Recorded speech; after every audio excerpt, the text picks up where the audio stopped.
Olá, pessoal. Vamos continuar a nossa aula aí de preparação do ambiente, né, para a instalação do Postgres, do Linux CentOS. Na aula anterior, eu fiz a instalação do VirtualBox, né, que é um programa de virtualização de ambiente da Oracle. Aí, como eu havia informado, era necessário o restart, né, reiniciar o computador, porque eu já havia uma instalação do VirtualBox na minha máquina. Caso você faça a primeira instalação, ele não pede essa reinicialização. E eu já havia feito, né, ali a criação da primeira minha máquina virtual para o nosso curso. Iríamos agora configurar essa máquina. Então, eu criei essa máquina aqui, curso DBA Postgres, ela foi criado na aula anterior. Eu vou agora em configurações, eu vou preparar esse equipamento. Então, vamos lá. No caso, a máquina virtual, né? Eu vou interpretar como equipamento, mas é uma máquina virtual, um computador virtual. Então, aqui eu tenho as informações básicas, eu posso alterar aqui o nome, como eu não instalei nada ainda, eu posso alterar o tipo de sistema operacional e a versão. Aqui em avançado, né, a gente pode definir outro snapshot para os binários, não para os arquivos, não, o arquivo de dados eu defini lá no disco D, aqui vai ser o binário, né, de onde eu vou estar instalando. Eu posso usar recurso de área de transferência compartilhada. Como é que seria isso aí, né? Eu posso copiar e colar da minha máquina física para a minha máquina virtual. Eu posso estar habilitando isso aqui, tá? Bidirecional, hospedeiro para convidado, convidado para hospedeiro, onde eu posso fazer um recurso de copiar, colar e também um recurso de arrastar. Por enquanto, eu não vou habilitar. Eu posso colocar informações, descrições, né, opcionais aqui para um bom entendimento. Eu posso criar criptografia de disco, não irei fazer isso, tá? Nosso curso é um curso voltado para o post, não é um curso de virtualização, né? Como eu havia comentado, com a minha máquina parada, eu consigo alterar aqui a quantidade de memória. Olha que interessante. O meu computador, ele é um i3, né? Ele tem 4 vCPU, 4 CPU virtual. Mas a minha máquina física já está usando aqui, né, 3, né, 2, na verdade. Então, eu posso definir uma ou duas CPU. Né? Se eu colocar aqui na parte rosa, como eu havia comentado, eu vou ter problemas aí, né, porque eu vou estar usando a CPU da minha máquina física. Então, sempre fique dentro da parte verde. Eu vou colocar uma CPU somente. Eu posso criar recurso de aceleração, tá? Esse recurso de aceleração aqui, né, é ligado à página de alinhamento de página. Eu não vou entrar em detalhes. Eu posso mudar configurações do monitor, né? A memória de vídeo. Veja que minha máquina tem 128 MB de memória de vídeo. Eu posso definir o que vai ser usado aqui pela minha máquina virtual. A parte quantidade de monitores, eu posso ter um ou dois monitores, né? Parte tela remota, gravação em disco. Então, são vários recursos avançados. Eu não vou entrar em detalhes, né? Nosso curso é voltado em provisionar a máquina com as configurações mais básicas para não ter um curso muito extenso. Aqui em armazenamento, ele é bem interessante, uma parte importante. O que é armazenamento? Quais são os discos que nós temos aqui na máquina virtual? Quando eu criei uma máquina virtual, eu criei um disco. Lembra que eu criei um disco dinamicamente alocado de 50 GB? Está ele aqui, ó, 50 GB. O tamanho real dele é 2 MB. Por que ele é 2 MB? Eu coloquei dinamicamente alocado. Se eu tivesse colocado tamanho fixo, o tamanho real seria 50 GB. Eu estaria ocupando 50 GB aí do meu disco. Tá?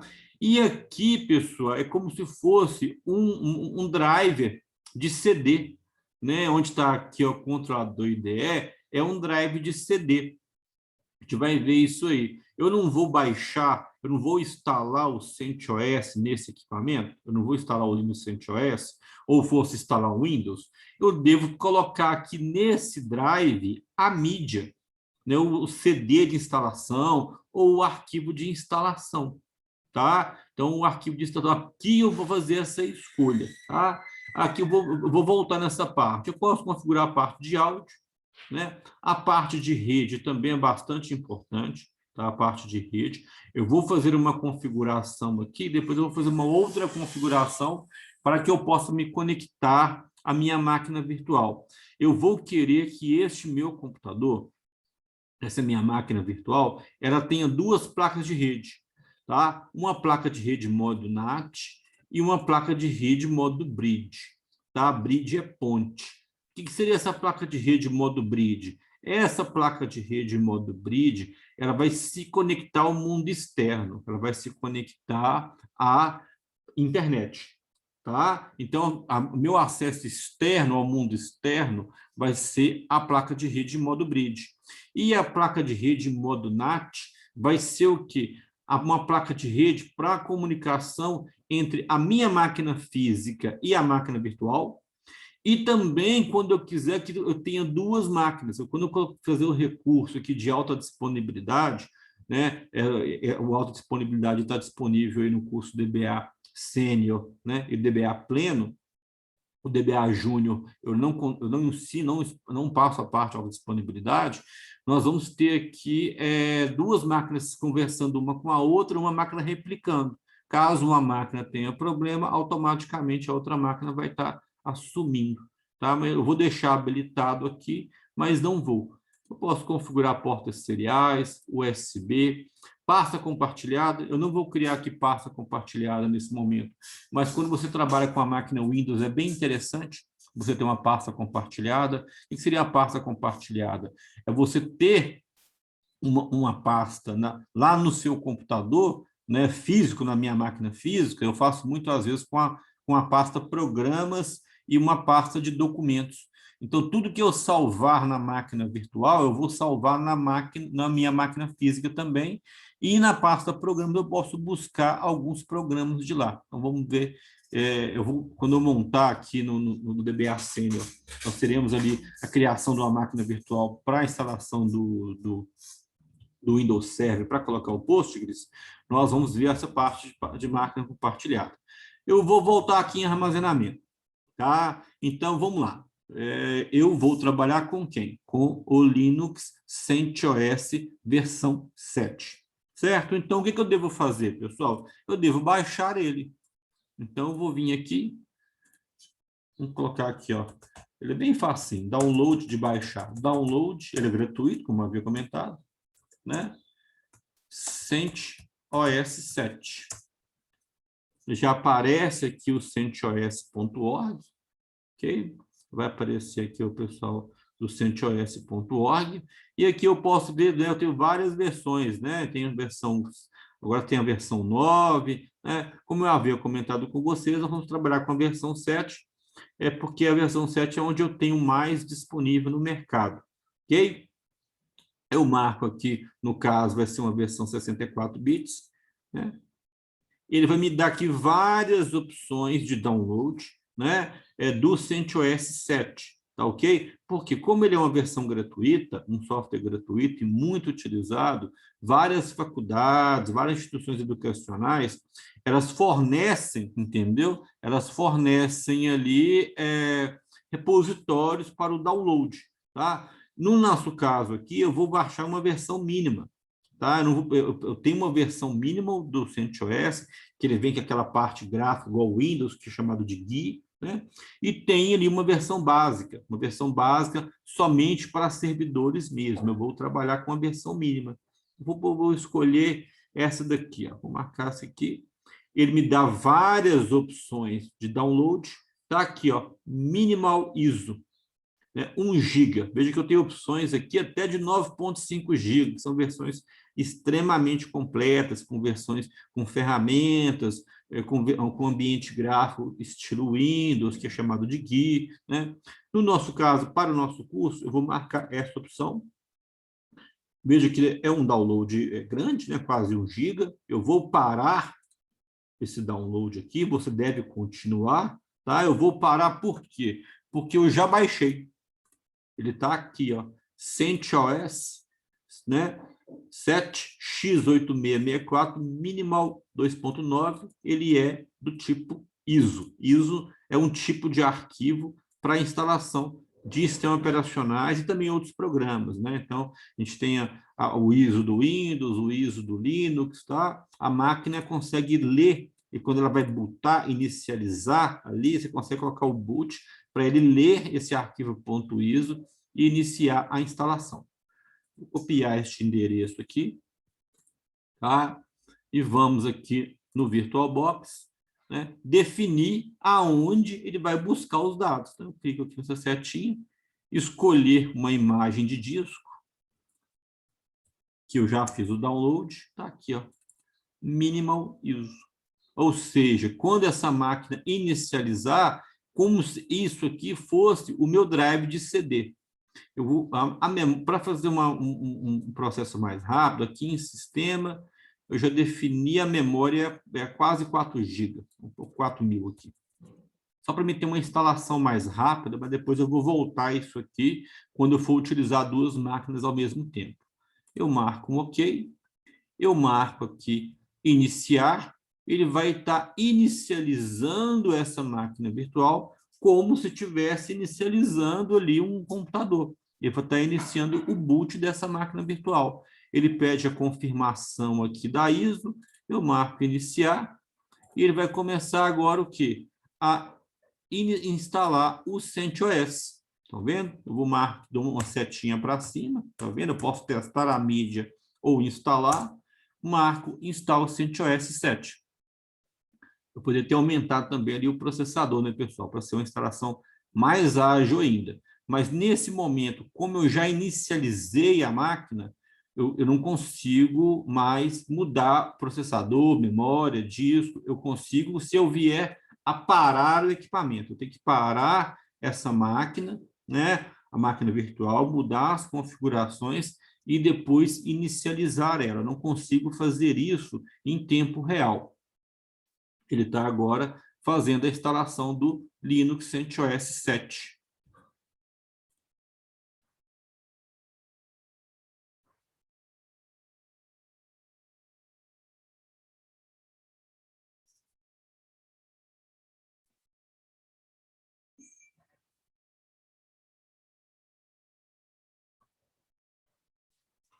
É um processo que demora um pouco, né, pessoal? A instalação do sistema operacional, ela sempre demora um pouquinho. A gente já vai estar inicializando aí. Eu posso escolher aqui diversos idiomas, tá vendo? Ele suporta aqui, né, diversos idiomas. Eu vou marcar aqui, né, o português. Vamos colocar ele em português. Eu posso colocar em inglês também, mas vamos marcar aqui português. Português Brasil, né? Veja que ele é bem completo o CentOS. A gente tem a Red Hat aqui no Brasil, como eu havia comentado. Ele automaticamente, como eu fiz a configuração da placa de rede para o mundo externo, ele já está aqui buscando informações. Então, ele está aqui, ele já identificou o teclado, ele identificou o fuso horário, ele identificou o idioma, a mídia de instalação. Aqui em seleção de software, só aparece a instalação mínima, porque eu baixei o Minimal ISO. Se você baixar aquela versão completa de 4 GB, de 9 GB, vai aparecer diversas opções aqui. Eu marco aqui em finalizado, tá? A parte de particionamento de disco. Sempre que você vai instalar um Linux no equipamento, você deve particionar o disco, tá? Ok? Você deve preparar o seu disco.